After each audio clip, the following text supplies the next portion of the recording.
This week on Myths and Legends, it's the story of King David's magic mirror.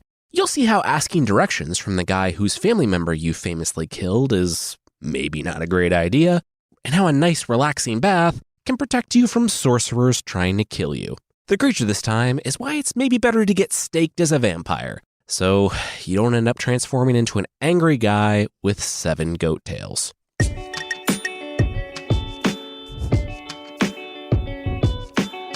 This is Myths and Legends, episode 261, Mirror, Mirror. This is a podcast where we tell stories from mythology and folklore. Some are incredibly popular stories you might think you know, but with surprising origins. Others are stories that might be new to you, but are definitely worth a listen. This week's story comes to us from Jewish folklore, and it tells the story of King David's magic mirror. King David, if you don't know, was the biblical king of Israel and Judah. And he was kind of a big deal. According to the Bible, he killed Goliath, established Jerusalem as the capital, helped to unify the Israelites, and handed things off to his son, King Solomon. According to legend, he had a magic mirror with which he could see everything. We'll catch up with David after he was made king, as he's on a hunt in a strange land.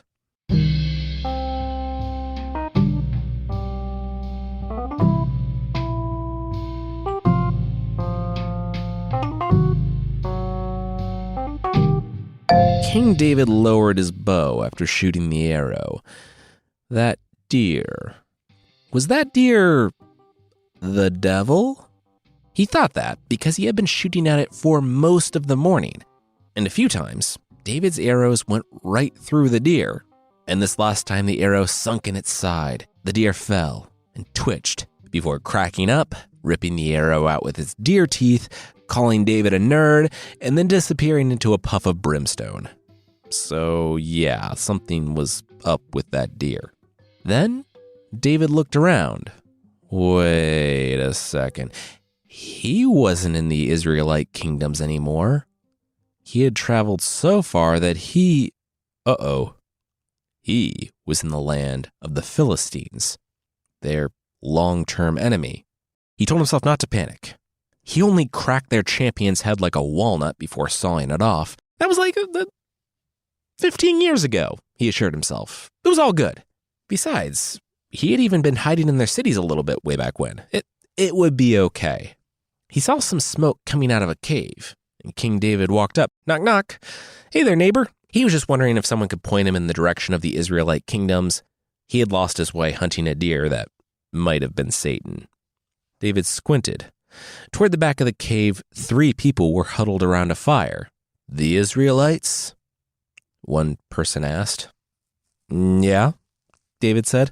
Not to brag, but I'm kind of their king, so I can pay you if you need it. And he looked around, seeing only crude tools, a heap of straw for a bed, and an olive press. He guessed they needed it. The king. King David? The person grumbled. Yep, the very same. Now, if the person didn't mind, which direction were his kingdoms? The 3 people standing by the fire arose to reveal that they weren't 3 people huddled together, but one giant crouched low to the ground.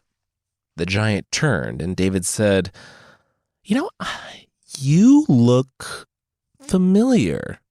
Do I look like my brother? The giant asked, lumbering across the cave.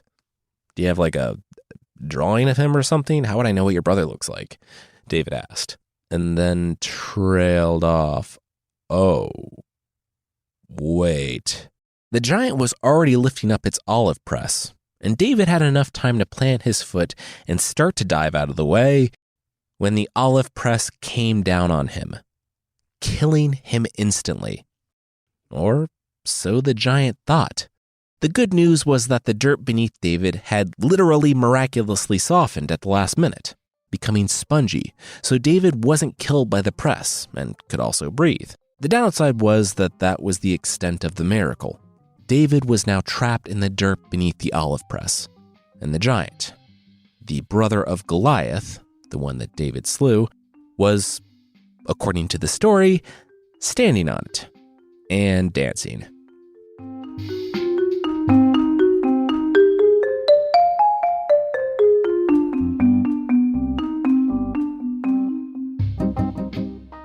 don't know.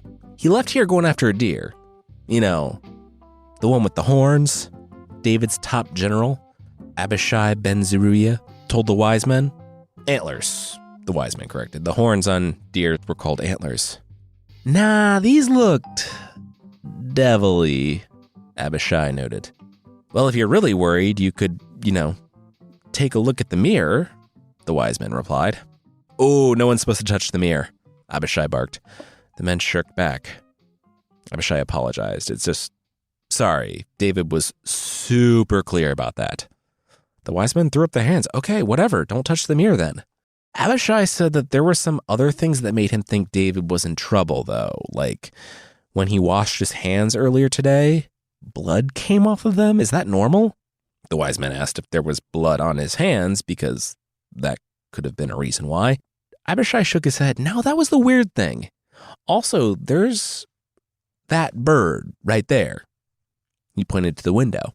Outside, a dove was plucking its own feathers, screeching, and beating itself with its own wings. The men watched in horrified silence until the wise men agreed. Yeah, that feels like a sign. He should look in the mirror. Real quickly, King David, according to legend, had a magical mirror, which he could see anyone or anything. I can't seem to find out where he got the mirror. Angels seem like a safe guess, so let's say it's angels. Probably because of the massive privacy concerns, only David was allowed to look in the mirror. Until now. The wise men crowded around, and they all saw the olive press with a hand sticking out from under it. But the hand was moving. David was somehow still alive. It was a miracle. Then they moved the mirror, so it was kind of like a cool augmented reality deal. The ground shook as the giant, the brother to Goliath, stood over the olive press, laughing maniacally. Well, it looks like they knew the perpetrator. The wise men said that Abishai had wanted to look in the mirror. Now he needed to fix it. Abishai steeled himself. All right, he would do it. He would save the king or die trying.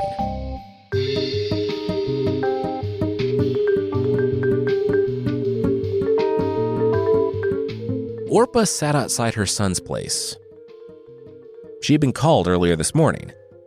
It had been a hard few years, losing her boy Goliath. She always told him, go easy on the conquering, but he never listened. She wasn't thrilled about her other son dropping olive presses on kings, but she didn't want to be too critical and drive him away, though she was worried that he was starting down the same path as Goliath. Still, she would come and support him and celebrate him today, because he apparently had killed their family's greatest enemy. Then she heard galloping. Someone was approaching. Orpah stood. Hi, but private property, please turn around. But Abishai didn't. He kept galloping forward on David's mare. Orpah said, final warning. She would be forced to act and flick her knitting needle at him, which didn't sound like much, but she was a giant, so that thing was like a spear. Abishai kept galloping at her. All right, sorry about this, but you've been warned, she said, and flicked the knitting needle. It thudded into the dirt just in front of the man, like a spear. He leaned down from his horse as it galloped, wrenching the giant's knitting needle from the ground. Both Abishai and Orpah thought that move was pretty cool. But it was the final thought that Orpah had before the knitting needle impaled her. I like to think that Abishai was nearly as surprised as Orpah that actually worked. But he didn't have time to congratulate himself. The giant, who had lost his brother long ago and now his mother, came bounding out.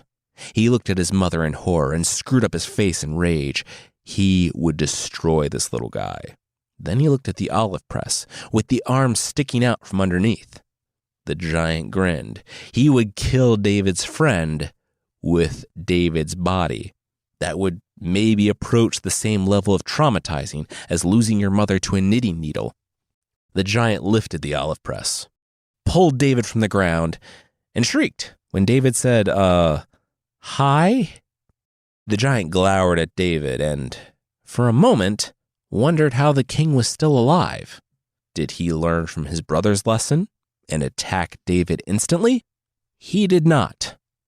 Instead, he did the budding supervillain thing, where he planned an overly complicated, drawn-out death. Still gripping David's ankle, the giant took out his own spear and stuck it point up in the ground in front of him. Then he tossed David right up in the air above the spear and smirked. His plan was that David would tumble down and impale himself on the spear, which maybe, I personally can't get a piece of popcorn in my mouth by throwing it up in the air, but, maybe the giant knew he could do this. It seems like kind of a risky gambit if David's friend is galloping toward you, though, especially if that friend knows the ineffable name of God. Ineffable means not to be uttered or too great to be uttered, and it's thought by some people of Jewish faith that you shouldn't or can't say God's true name. There's a lot more there that doesn't really relate to our story. Suffice to say, in our story at least, the name carries power because Abishai said it. I don't know if, in our story, the word functioned as something of a magic word or if Abishai was crying out to God in the most personal, attention-grabbing way possible, saying that the king of the Israelites was about to die in a convoluted, overly long, Bond villain-esque way. Whatever it was, it worked, and David froze in midair. The giant was stunned. Abishai was in awe for only a moment, calling on God to, please meet him halfway with David. There was still a murderous giant. David floated towards Abishai, and the man galloped until he snagged his king by the foot. David probably dropped down and rode behind the guy on the horse, though it's kind of fun to think about Abishai pulling him along like a king balloon. Regardless, the giant, Goliath's brother, wasn't going to let him go. He picked up the olive press and bounded off in a run to throw it at the men. The only problem was that he was so eager to crush them under the olive press, again, that he forgot about the spear he planted point up. He noticed it and skirted around it at the last minute, but lost his footing, and the olive press he meant for his enemies ended up on him. On the way back, Balloon King David thanked Abishai and God for their faithfulness. The mirror of King David stayed with him, his son, and on down the line. When the Israelites experienced hardship and were driven from their home, the mirror stayed safe. By the 16th century, everyone thought the mirror was lost to legend. Everyone, that is, except Rabbi Adam. But that will be right after this.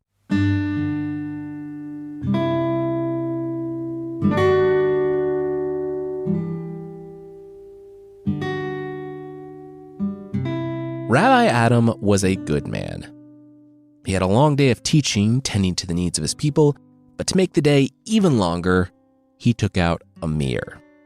The mirror. When David died, he passed the mirror on to his son, Solomon, who passed the mirror on, and it traveled on down the line. Even when the Israelites were forced to flee their homeland, the mirror stayed safe. Over 2,000 years later, Rabbi Adam was its caretaker. It was a sacred duty, one that he didn't approach lightly.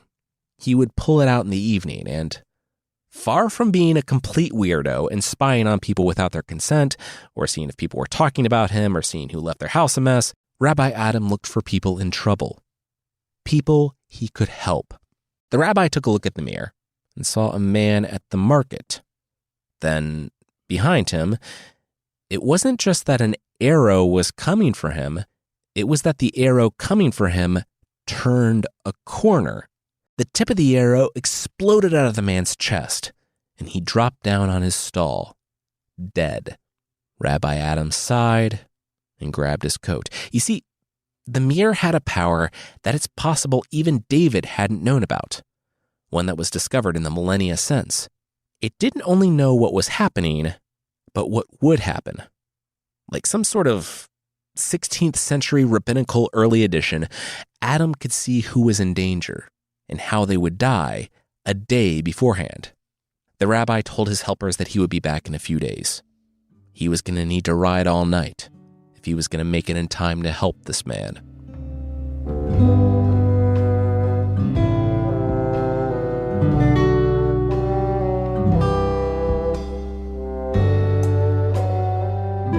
The merchant, the one Rabbi Adam had seen in the mirror, stopped and pointed at Adam later on the next day.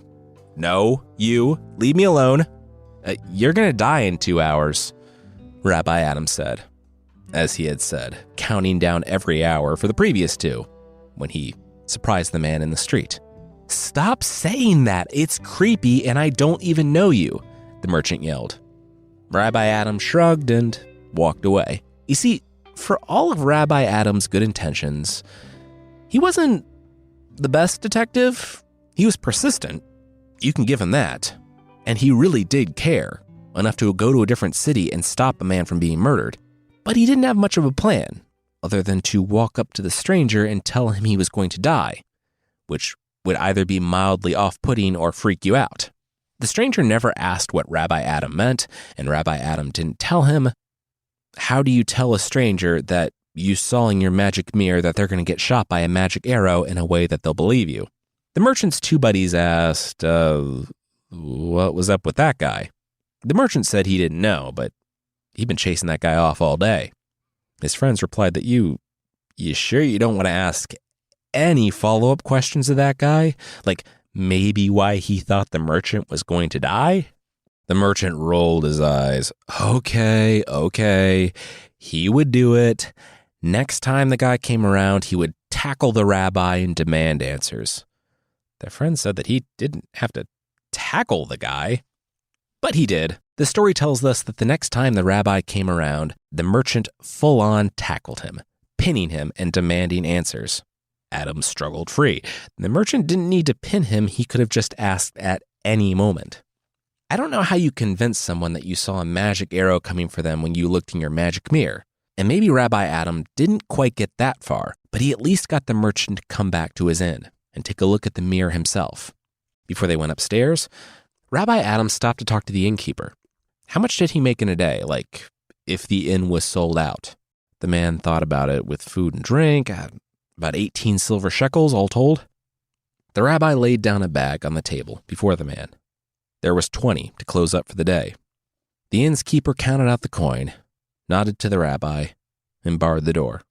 The rabbi inquired, was the room set up like he asked? The innkeeper said he just finished up.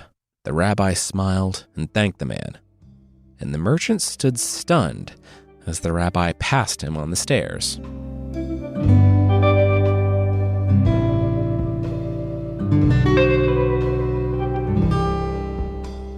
Why would you do that? Pay all that money, the merchant said when he entered the rabbi's room. It was a simple one, with a bed, a chair, and a bathtub, full and steaming. It's the right thing to do, the rabbi said nonchalantly. He beckoned the man to come and look in the mirror. He didn't understand what he was looking at. But all that money, the merchant said, still a little awestruck. The rabbi said, yeah, it's just money, please. They didn't have much time left, and the mirror kept showing him this couple. They were cute, like snuggling in each other's arms and such, but he didn't see how it related to murder. The man looked at the mirror and felt like he had been punched in the gut. That was his wife. She was with a well-known sorcerer in their city. Adam grimaced. Ooh. And since she's showing up in connection with your future murder, the man nodded. She wanted him dead. That was a lot to take in. Adam winced. Yeah, sorry, bud. He knew this wasn't the easiest transition, but he needed the merchant to get naked. The merchant spun around. What? The rabbi gestured to the tub. Well, he guessed if the man didn't mind getting his clothes soaking, he could keep them on. Regardless, he needed to get into the tub. Now, both of them looked in the mirror. The sorcerer was picking up the bow and aiming it out the window. Rabbi Adam told the merchant that when the time came, he needed to duck down into the water. The rabbi would signal him when it was time to come back up. All right, he just shot. Jump in, duck down, now. The merchant took a deep breath, and his head dropped below the water. Moments later, an arrow shot through one of the walls, passed over the tub, and chipped through a window. The rabbi splashed in the tub, and the man gasped as he emerged. Hey, why are they trying to kill me? The merchant asked. Well, they were waiting for the arrow to return to the sorcerer. The rabbi said that he thought they wanted to be able to marry. The merchant nodded. Yeah, that's the thing. See, they obviously don't have a problem with cheating or sorcery. Why not just run away? Why go full-blown murder? The rabbi said that was actually a good point. Oh, he didn't buy it. The sorcerer, that is. He's reloading with another magic arrow. Get down. The merchant submerged, and again, the arrow went through the wall, passing over the tub, and went out through the window. And another thing, the merchant said when he got the signal to come back up. The rabbi saw the future with the mirror, right? The arrow turning a corner and killing him? The rabbi said, yeah. They were both still waiting for the arrow to return to the sorcerer to see if it was good enough, if he would stop. The merchant was still parsing out how prophecy worked, but if the rabbi saw a future and then changed it, was it even really the future? Adam said that honestly he had no idea. You think about prophecies in the future and avoiding the future too much and you end up married to your own mom. Look, he pulled up the mirror. The sorcerer was reloading. Again, this man wasn't letting up. If he didn't get some proof that the merchant was dead, he would just keep trying with the arrow, or worse. The rabbi had an idea. The third arrow arrived through the same hole in the wall, scratched the pinky finger of the merchant's left hand, and left covered in blood. The merchant emerged wincing. That was the worst. Then he thought about how the arrow was meant to make him dead and quickly reconsidered that phrase. Adam walked over with a bandage. Yeah, nothing hurts like a scrape. They looked at the mirror, to the arrow returning. The sorcerer pointed out the blood on the tip of the arrow. The pair began rejoicing at the merchant's death. Rabbi Adam's eyes widened. Wow, they were really rejoicing. Let's go ahead and switch that off. No one needs to see that. The merchant patted the rabbi on the back, thanking the man. He would be dead without the rabbi. Yeah, you still might be, Rabbi Adam informed him. You're not out of the woods yet. Like, for example, where were you going to go? Back home, the merchant said, but then added to stay with extended family, not with his wife. And how far away do they live from the sorcerer and your wife? About 3 blocks. 3 blocks. Yeah, you're not finished yet. Here's what we're going to do, Rabbi Adam said.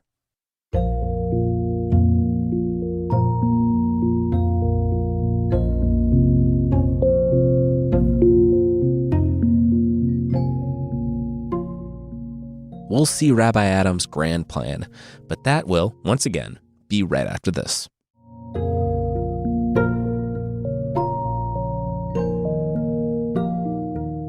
A few weeks later, the merchant was at his stand in the market, in his hometown. The sorcerer passed by, munching at an apple. He looked at the goods, shrugged, smiled to the purveyor, kept walking, then froze. The apple dropped from his hand.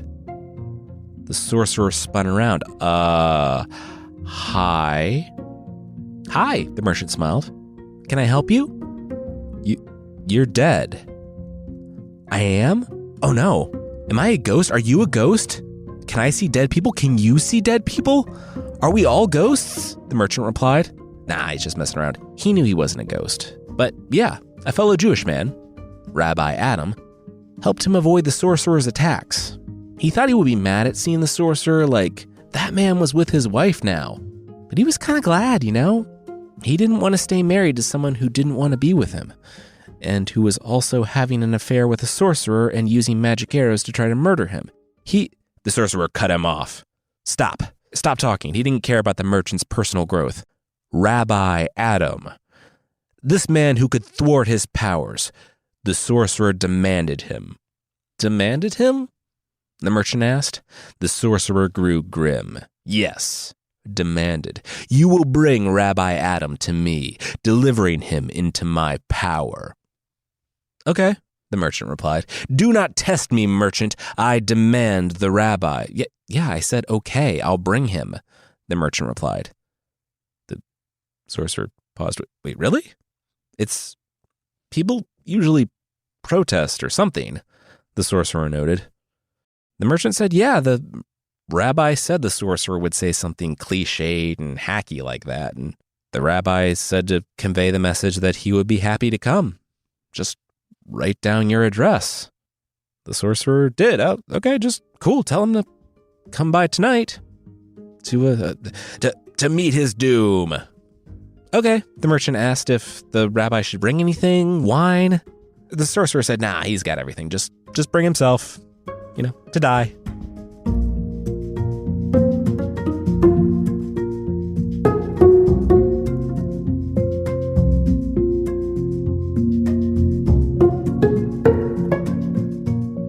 Rabbi Adam had gone expecting a magical test of wills, maybe to the death.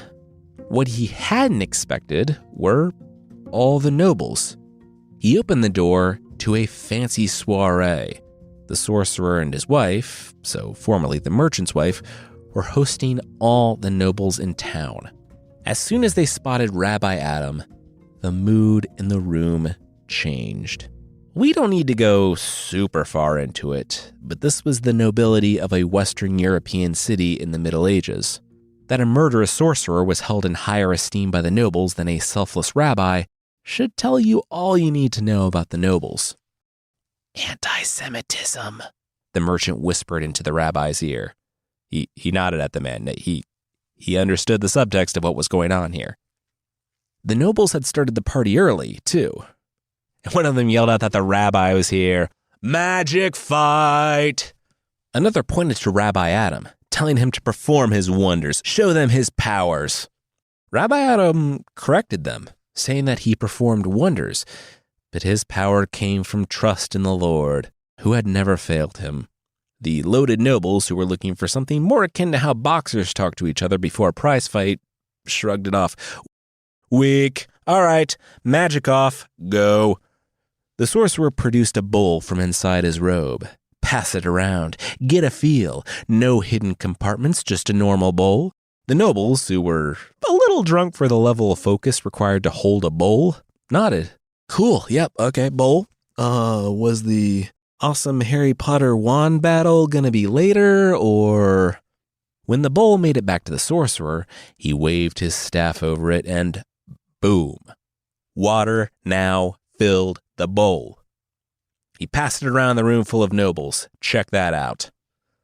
They said, oh, cool, a bowl full of water. The type of magic you can only get from sorcery or a well. At the end of the demonstration, Rabbi Adam gestured for them to pass the bowl to him. Watch this. He said a quick prayer, and then the bowl was empty. The men shrugged. Cool, they guessed. Then he waved his hands over it again, and it was full not of water, but wine. What? The first noble said, taking a sip. This was good stuff. This guy's all right. They all passed around the wine, and the sorcerer seethed. Shouldn't have led with water. All right. He got everyone's attention, holding up his hands. He had this dove. He pulled a dove from his coat. The guys were like, was that there the whole time? The sorcerer made sure everyone could see that it was still alive, and then he tapped it on the head with his staff, but not a hard tap, not enough to kill it, but it died. He magicked it to death. It dropped to the floor, feet up in the air, stiff, and it didn't move. The sorcerer went over it, waved his staff again, and the bird flapped back to life. Yeah, check that out. Rabbi Adam better bring it next time. Rabbi Adam did. He did the same trick the sorcerer did, but his bird, when it came back, flew around the room, sat down, laid an egg, and, before anyone realized, a second, smaller bird broke free from the egg, flapping around the room. The nobles agreed on two things. The sorcerer's version could be explained by just like a well-trained bird. But the rabbi, that was something else. And two, baby animals were adorable, the rabbi wins. The sorcerer said that the rabbi was cheating, watching him work so that he could one-up the sorcerer. He demanded that, for his third and final demonstration, the rabbi be out of the room so he doesn't witness it. The rabbi said he wasn't copying. This was all from God, so that absolutely wasn't a problem. He and the merchant left the room. While he was out, the sorcerer planted his staff in the center of the room. Literally, his staff sprouted roots, which crept down, cracking the floorboards and finding dirt below the foundation. It grew branches and leaves. It grew fruit. When the sorcerer was finished, the tree was in bloom in the middle of his house. The sorcerer smiled at his guests, and then caught his breath and leaned against the wall. He called the rabbi back in, pointing to the tree, commanding the man to turn the tree back into his staff. The rabbi agreed, but said that in the same way that he had to leave the room, the sorcerer had to leave and go wait in the hall. When he was gone, the rabbi walked around the tree 7 times, inspecting the fruit. He looked to the top of the tree and smiled. He called the chief among the nobles in the city and pointed out the fruit. Would he take a knife and cut down that fruit? The noble grasped the knife, took hold of the fruit, and cut it free. He handed it to the rabbi. As the tree began to wither, the leaves began to fall, and soon the staff was just a staff. "Please invite the sorcerer back in the room," the rabbi said with a grin. The rabbi waited and heard what he was expecting. The nobles screaming. What had happened? What had happened was the sorcerer's head had popped clean off, popped like a champagne cork, and just ricocheted down the hall. The rabbi said that, as you can see, when you use sorcery, you invest a piece of yourself into the magic. If you put too much of yourself into a spell, you might find yourself vulnerable. In fact, it was kind of works as a metaphor for creative work and, hi, everybody. The nobles gathered around the rabbi and merchant. You killed him.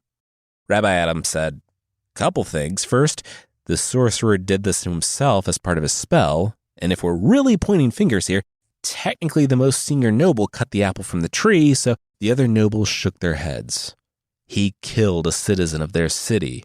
But the most senior noble spoke up. I mean, technically he only did what the sorcerer asked him to do, by turning the tree back into the staff. Because when your boss thinks something is a great idea, you think something is a great idea.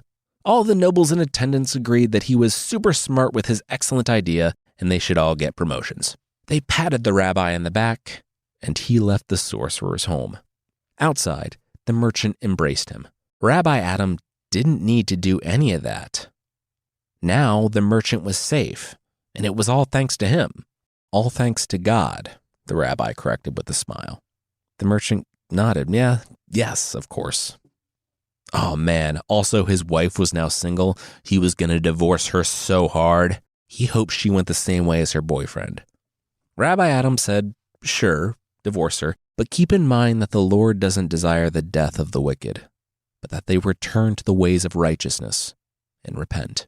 The merchant sat with those words, and while he and his wife did get a divorce, I've never had someone cheat on me and then try to kill me with magic, but I imagine that would be hard to come back from. The merchant did forgive her, and she did repent of what she had been complicit in and returned to her community. Rabbi Adam returned to his people and safeguarded the mirror until he was able to pass it on to another.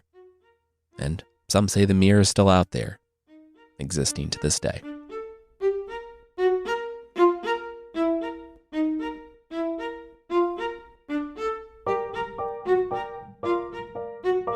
That's it for the main story this time.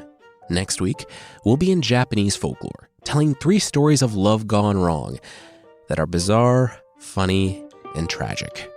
If you're looking for other stuff to listen to, there is a new episode of Scoundrel out. Scoundrel, of course, being our new podcast with Cast Media, where we tell the stories behind history's forgotten villains. This time, we tell the story of George Remus, a powerful tale of passion, injustice, and how if you give someone power of attorney over your bootlegging empire, maybe be nice to them. You can find Scoundrel by searching for Scoundrel wherever you get your podcasts or by following the link in the show notes.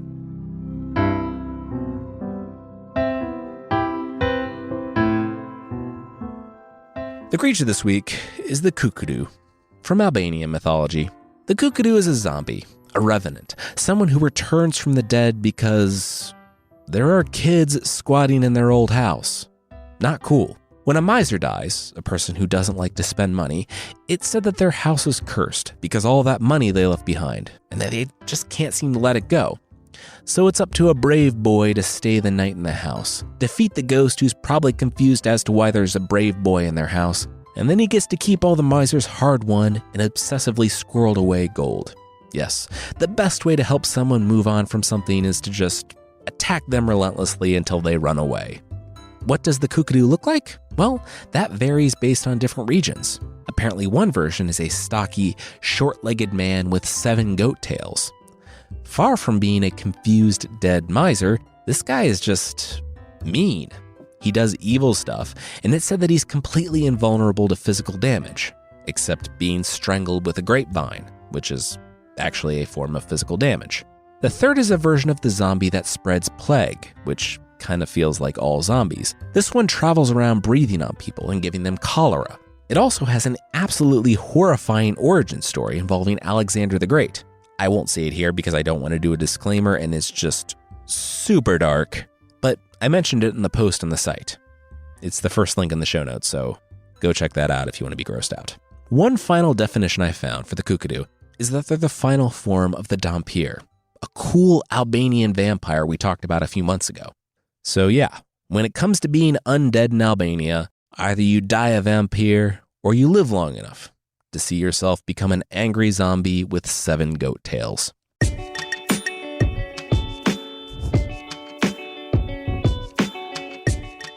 That's it for this week. Myths and Legends is by Jason and Carissa Weiser. The theme song is by Broke for Free, and the Creature of the Week music is by Steve Combs. There are links to even more music we used in the show notes. Thank you so much for listening, and we'll see you next time.